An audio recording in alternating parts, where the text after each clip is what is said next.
আমরা দেখি যে বড় ভাই মারা গেলে বড় ভাইয়ের ছেলে মেয়ে এবং বউয়ের কথা চিন্তা করে ছোট ভাই বড় ভাইয়ের বউকে বিয়ে করে। আমি জানতে চাচ্ছি যে ছোট ভাই মারা গেলে ছোট ভাইয়ের ছেলে মেয়ে এবং বউয়ের কথা চিন্তা করে ছোট ভাই এর বউকে বড় ভাই বিয়ে করতে পারবে কিনা, বড় ভাইয়ের বউ থাকা অবস্থায় ইসলাম কি বলে? ভাইরা আমার, কোন ভাইয়ের স্ত্রী মারা যাওয়ার পর অন্য কোন ভাই যদি সেই ভদ্র মহিলাকে বিবাহ করেন ইদ্যত পালনের পর 4 মাস 10 দিন পর বিয়ে করা যায়, তখন যদি বিয়ে করেন এটা প্রশংসনীয় কাজ। অভিভাবকত্বের জায়গা থেকে, ভাতিজাদের প্রতি দায়িত্বশীলতার জায়গা থেকে এটা খুবই প্রশংসনীয় কাজ। আমাদের সমাজ বেশিরভাগ মানুষ এটাকে ভালো চোখে দেখে না, কারণ সমাজটা তো সব রোগাদের সমাজ, রোগী হয়ে গেছি আমরা। ভালো জিনিস আমাদের কাছে খারাপ লাগে, খারাপটা বরং ভালো লাগে। এটা ভালো কাজ। এখন কথা হলো, বড় ভাই তার একজন স্ত্রী আছেন, এই অবস্থায় ছোট ভাই মারা গেছেন, ছোট ভাই স্ত্রীকে বিয়ে করবেন কিনা? উত্তর হলো, ছোট ভাই স্ত্রীকে বিয়ে করতে শরিয়াত দৃষ্টিকোণ থেকে কোনো বিধিনিষেধ নাই, বিয়ে করতে পারবে না এমন কোনো কথা নাই।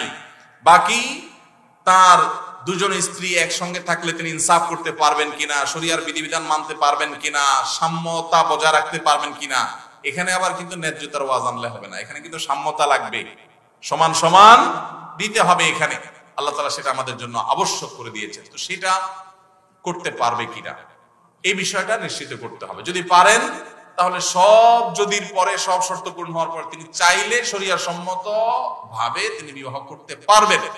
কিন্তু অনেক ক্ষেত্রে দেখা যায় ভালোর জন্য করতে গিয়ে উল্টা আরো খারাপ হয়। দেখা যায় ঘরে বিশ্বযুদ্ধ লেগে যায়, আছে না নাই? যদি কোনো আল্লাহর বান্দী, যদি আল্লাহর কোনো বান্দী যদি স্যাক্রিফাইস করেন এক্ষেত্রে, তাহলে এটা অবশ্যই একজন জান্নাতি মানুষের কাজ, অবশ্যই একজন আল্লাহর নেককার বান্দির কাজ। আল্লাহ আমাদেরকে তৌফিক দান করুন। আমার স্বামী প্রবাসে থাকে, কেনাকাটার সবকিছু আমার করতে হয়, এক্ষেত্রে কি আমি গুনাহগার হব? কোন বোন, তার স্বামী যদি প্রবাসে থাকেন, দেশে তার বাজারঘাট করে দেওয়ার মতো কোনো মানুষ যদি না থাকে, তিনি যদি বাজারঘাট করার জন্য, কেনাকাটা করার জন্য যাওয়া লাগে, শরঈ পর্দা মেইনটেইন করে তিনি যেতে পারবেন, কিনতে পারবেন। তবে যদি অন্য কোনো পুরুষ লোক থাকেন আশেপাশের, যাদের দিয়ে কেনাকাটা কাজটা সারা যায়, তাহলে সেটাই করা উচিত, ওইটাই অধিকতর উত্তম। এবং আজকাল অনলাইনে অনেক জিনিসপত্র কেনাকাটা করা যায়, বিশেষ করে শহরে চাইলেই অনলাইনে কল করলে বাসায় বাসায় মাল চলে আসে। সেই পদ্ধতি অবলম্বন যাদের করার সুযোগ আছে তারা সেটা করা উচিত। একান্ত কোনো উপায় না থাকলে তিনি অবশ্যই যেতে পারবেন, কিন্তু পর্দা মেনটেন করে।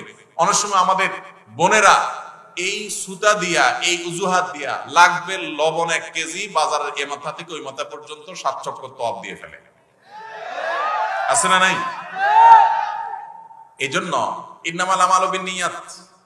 আপনার স্বামী প্রবাসে আছে, বাজারে যাওয়া জায়েজ আছে, হুজুরের কাছে মাসালা নিয়েছেন, নিয়ে এবার বাজারে বাজারে ঘুরতেছেন অহেতুক, পর্দার সাথে গেলেন না বেপর্দার সাথে গেলেন, তাহলে অবশ্যই আপনি গুনাহগার হবেন। এই জন্য বোনরা আল্লাহকে ভয় করবেন, যতটুকু আপনার না হলে নয় ততটুকু আপনি করতে পারবেন, অবশ্যই পর্দার সাথে।